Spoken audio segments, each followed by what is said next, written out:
Olá pessoal, no nosso último vídeo nós vimos como ficariam os exercícios escritos de maneira a funcionar no Portugal Studio, né? Então nós vimos alguns algoritmos para a gente já ir treinando as operações de entrada, processamento e saída com o auxílio do Portugal Studio. Então a gente tem algumas regras que precisam ser seguidas para poder conseguir fazer o algoritmo funcionar nele. Eu falei que a gente não tem só o Portugal Studio de ferramenta, a gente tem, por exemplo, o Visualg, eu falo dele no texto da aula, e a gente escolheu o Portugal Studio porque ele é uma ferramenta atual e muito semelhante ao C++.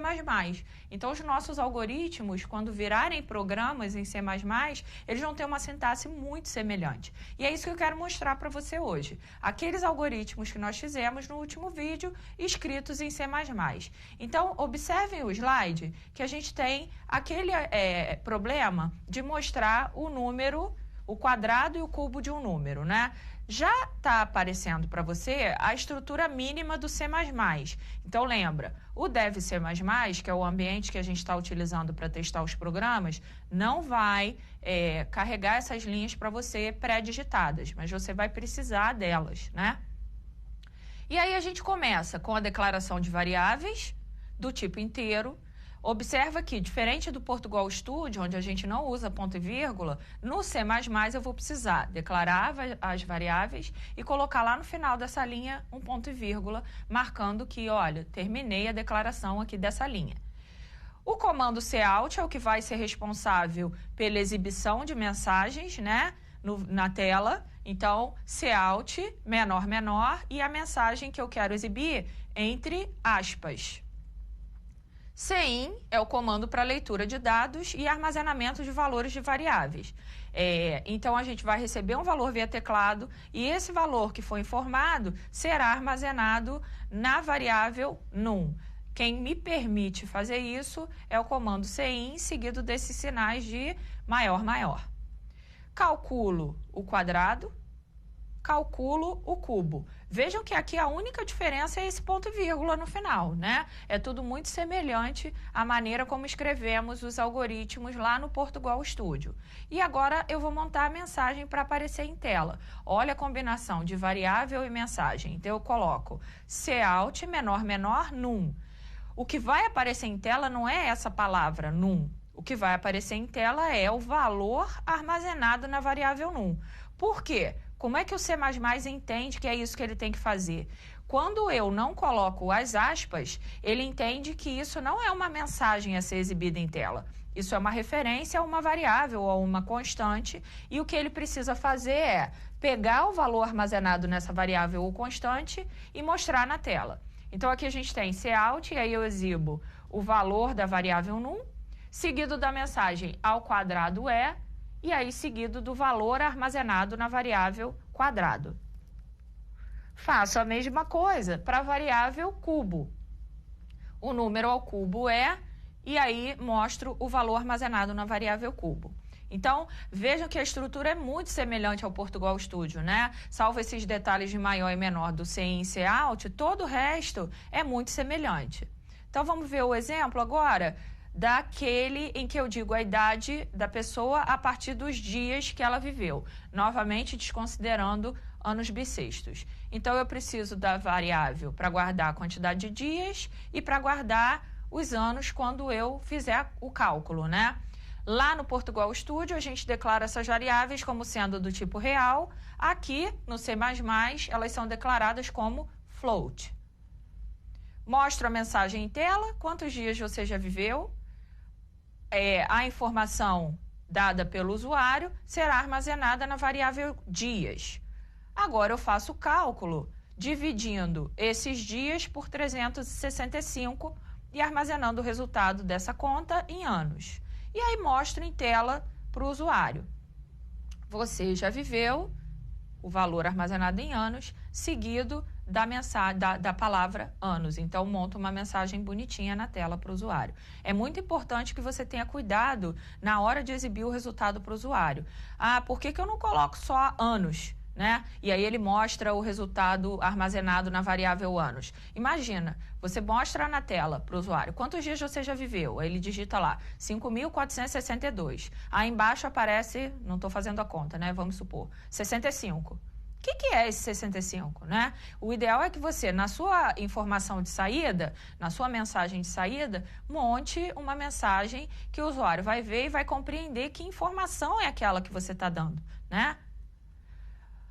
E o nosso terceiro exemplo é aquele em que o dono da loja me fala o preço de um produto, o preço pelo qual ele pagou por um produto, e eu vou calcular 20% a mais para sugerir como valor de venda. Então, a gente tem as variáveis pré-compra e pré-venda. Elas são variáveis que a gente tinha declarado no Portugal Studio como real. Aqui, elas viram float. Mostro em tela a mensagem preço de compra do produto, o usuário me informa e armazeno esse valor em pré-compra. Depois, calculo o preço de venda e aí o usuário vai ser informado de que o preço sugerido para a venda e aí o valor armazenado na variável pré-venda. Vejam que essas adaptações que a gente fez não foram adaptações muito grandes, né? O tipo das variáveis vai mudar um pouco, né? Inteiro no Portugal Studio, int no C++, mas não são modificações muito grandes. Por isso que, mais uma vez, eu te digo que o Portugal Studio foi escolhido em função da sua semelhança com a estrutura do C++. Você lembra aqueles exemplos também que nós fizemos dos exercícios de algoritmo que nós inicialmente fizemos mesmo antes de aprender os comandos de entrada e saída, e aí fizemos a adaptação deles para o Portugal Studio, e agora eu queria te mostrar como é que eles vão ficar no C++. Observa comigo o slide e veja que naquela situação do restaurante, a gente tinha uma constante, lembra? Nós usamos uma constante no Portugal Studio. Como é que eu declararia essa constante no C++?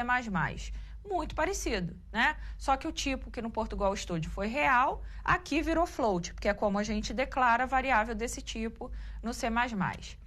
As variáveis prato e valor a pagar, a mensagem em que eu coloco na tela peso do prato do cliente para ele saber a informação da qual eu necessito, armazeno esse peso em prato.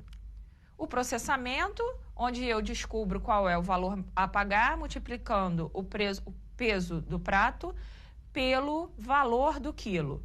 E a mensagem que eu dou a ele em tela para ele saber quanto cobrar do cliente, né? Valor a pagar e o valor armazenado na variável real. Outro exemplo que nós vimos foi aquele do peso. Então, não se esqueça de que essas linhas que estão aparecendo, elas são necessárias sempre no C++, né? Elas serão as primeiras a serem digitadas, né? E também te sugiro que toda vez que você abra chaves, você já feche, para não correr o risco de esquecer. Então, abre chaves e fecha, né? Dependendo da configuração do teu dev C++, ele já fará isso para você. Aqueles caracteres que tem abertura e fechamento, ele já abre e fecha. Então, por exemplo, quando você abre parênteses, ele já coloca o caractere de fechamento de parênteses. Mesma coisa para as chaves, né? Você abre chaves, ele já fecha chaves. Para as aspas também. Então, não se esqueça de que toda estrutura que você abrir com chaves, já fecha, né? E vai escrevendo nas linhas entre elas para não esquecer e depois ter um erro com o programa porque esqueceu de fechar a estrutura. Então, veja que a gente tem as variáveis peso, emagrecer e engordar, tipo float, a mensagem na qual o usuário me informa o peso atual, a primeira linha de processamento, na qual eu calculo o peso dele se ele emagrecer, a linha em que calculamos o peso dele se ele engordar e a exibição dessas duas variáveis, né, desses dois valores calculados em tela para o usuário. Então, observa que essas adaptações, mais uma vez eu ressalto, são muito próximas, né? Não houve nenhuma grande mudança na estrutura se a gente comparar o algoritmo com o C++. E você vai ver que à medida que a gente for estudando novas estruturas, novas instruções, elas vão ser muito semelhantes. Então, isso é para que você não tenha uma grande dor de cabeça. Ai, meu Deus, eu tenho que decorar como são os comandos no Portugal Studio. E aí é tudo completamente diferente no C++. Não, eles são muito semelhantes, né? É quase que uma tradução do português para o inglês, né? Quase isso, com pequenas adaptações para que você tenha facilidade de aprender esses dois ambientes e os recursos que eles te oferecem, ok? Eu desejo a você bons estudos e até o próximo vídeo.